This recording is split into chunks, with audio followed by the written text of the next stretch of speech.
ಗಣೇಶ ವಿಸರ್ಜನೆ ಕಾರ್ಯಕ್ರಮದಲ್ಲಿ ನಡೆದಿರುವಂಥ ಘಟನೆ ರಾತ್ರಿ 9-9:30 ಗಂಟೆಗೆ ನಮಗೂ ಕೂಡ ತಿಳಿದು ಬಂತು.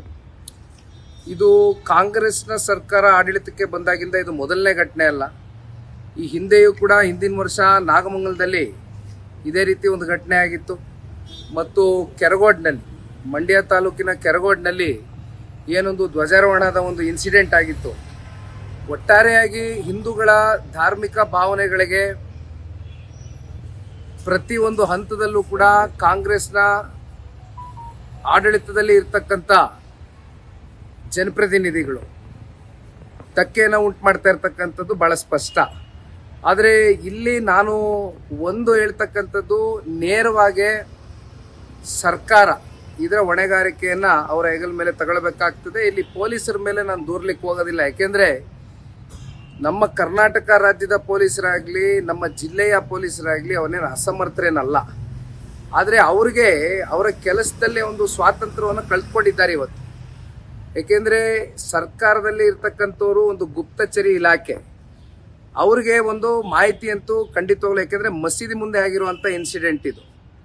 ಮಸೀದಿ ಮುಂದೆ ಈ ರೀತಿ ಗಣೇಶ ವಿಸರ್ಜನೆ ಕಾರ್ಯಕ್ರಮದಲ್ಲಿ ಪೂರ್ವ ನಿಯೋಜಿತವಾಗಿ ಒಂದಷ್ಟು ಕಲ್ಲುಗಳು ಮತ್ತೊಂದು ಇನ್ನೊಂದು ಇಟ್ಕೊಂಡು ಒಂದಷ್ಟು ಕಿಡಿಗೇಡಿಗಳ ವರ್ತನೆ ಇವತ್ತು ಎರಡೂ ಧರ್ಮದ ಮಧ್ಯೆ ಪರಸ್ಪರ ಒಂದು ರೀತಿ ಸಂಘರ್ಷ ಉಂಟು ಮಾಡಿರ್ತಕ್ಕಂಥದ್ದು ಸತ್ಯ. ಇದಕ್ಕೆ ನೇರ ಹೊಣೆ, ನೇರ ಕಾರಣ ಸರ್ಕಾರದ ವೈಫಲ್ಯತೆ, ಗುಪ್ತಚರ ಇಲಾಖೆಯ ವೈಫಲ್ಯತೆ. ನಾನು ಪೊಲೀಸರ ಬಗ್ಗೆ ಲಘುವಾಗಿ ಮಾತನಾಡೋದಕ್ಕೆ ಹೋಗೋದಿಲ್ಲ. ಏಕೆಂದರೆ ಪೊಲೀಸರು ಕಳೆದ 2 ವರ್ಷದಿಂದ ಕೈ ಕಟ್ಟಕ್ಕೆ ಆದಂಗೆ ಆಗೋಗಿದೆ ಅವ್ರಿಗೆ ಕೆಲವೊಂದಷ್ಟು ವಿಚಾರಗಳಲ್ಲಿ. ಪೊಲೀಸರಿಗೆ ಒಂದು ರೀತಿ ನೈತಿಕ ಆತ್ಮಸ್ಥೈರ್ಯವನ್ನು ಕಳೆದುಕೊಂಡಿದ್ದಾರೆ ಇವತ್ತು ಪೊಲೀಸರು. ಅದಕ್ಕೆ ನೇರ ಕಾರಣ, ನೇರ ಹೊಣೆ ಸರ್ಕಾರ. ಹಾಗಾಗಿ ನಾನು ಬೆಳಗ್ಗೆನೂ ಕೂಡ ನೋಡಿದೆ, ಗೃಹ ಸಚಿವರು ಅವರ ಹೇಳಿಕೆ ಏನೂ ಇಲ್ಲ, ಎವ್ರಿಥಿಂಗ್ ಇಸ್ ಅಂಡರ್ ಕಂಟ್ರೋಲ್, ಎಲ್ಲ ಅಂಡರ್ ಕಂಟ್ರೋಲ್ ತಗೊಂಡ್ಬಂದ್ಬಿಟ್ಟಿದ್ದೀವಿ ಅಂತ ಬಹಳ ಕೂಲಾಗಿ ಮಾತನಾಡಿದ್ದಾರೆ.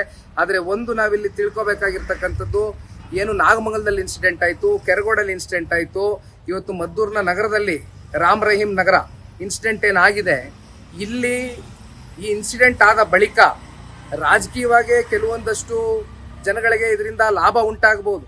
ಆದರೆ ಅಲ್ಲಿ ಈ ಜನರ ಒಂದು ಪ್ರತಿನಿತ್ಯದ ಒಂದು ವಹಿವಾಟುಗಳೇನಿದೆ, ವ್ಯಾಪಾರೀಕರಣ ಏನಿದೆ, ಜೊತೆಯಲ್ಲಿ ಅಲ್ಲಿರ್ತಕ್ಕಂಥ ನಾಗರಿಕರು ಅವ್ರ ಮೇಲೆ ಮುಂದಿನ ದಿನಗಳಲ್ಲಿ ಆಗ್ತಕ್ಕಂಥ ಪರಿಣಾಮ. ಯಾಕೆಂದರೆ ಇದೇ ರೀತಿ ನಾಗಮಂಗಲದಲ್ಲಿ ಇನ್ಸಿಡೆಂಟ್ ಆದಾಗ ಭಾಳ ಜನ ಊರು ಬಿಟ್ಟು ಹೋದ್ರು, ಕೆರಗೋಡ್ನಲ್ಲಿ ಇನ್ಸಿಡೆಂಟ್ ಆದಾಗ ಭಾಳ ಜನ ಊರು ಬಿಟ್ಟು ಹೋದ್ರು.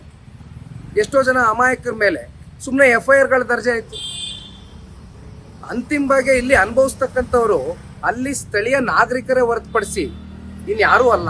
ಈಗ ಚಲುವರಾಯಸ್ವಾಮಿ ಅವರು ಉಸ್ತುವಾರಿ ಸಚಿವರು ಮಾತಾಡಿದ್ದಾರೆ, ಈ ಘಟನೆ ಆಗಿದೆ ಆದ ಕೂಡಲೇ ಅಲ್ಲಿ ಸಂಬಂಧಪಟ್ಟಂತವ್ರು ಬಂಧನ ಮಾಡಿದೀವಿ.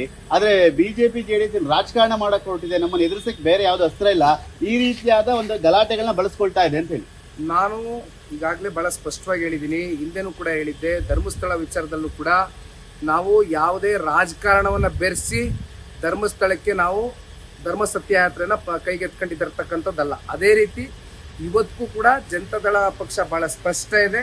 ಅನ್ಯ ಧರ್ಮದವ್ರಿಗೂ ಕೂಡ ನಾವು ಗೌರವವನ್ನು ಕೊಟ್ಕೊಂಡು ಬಂದಿದ್ದೇವೆ.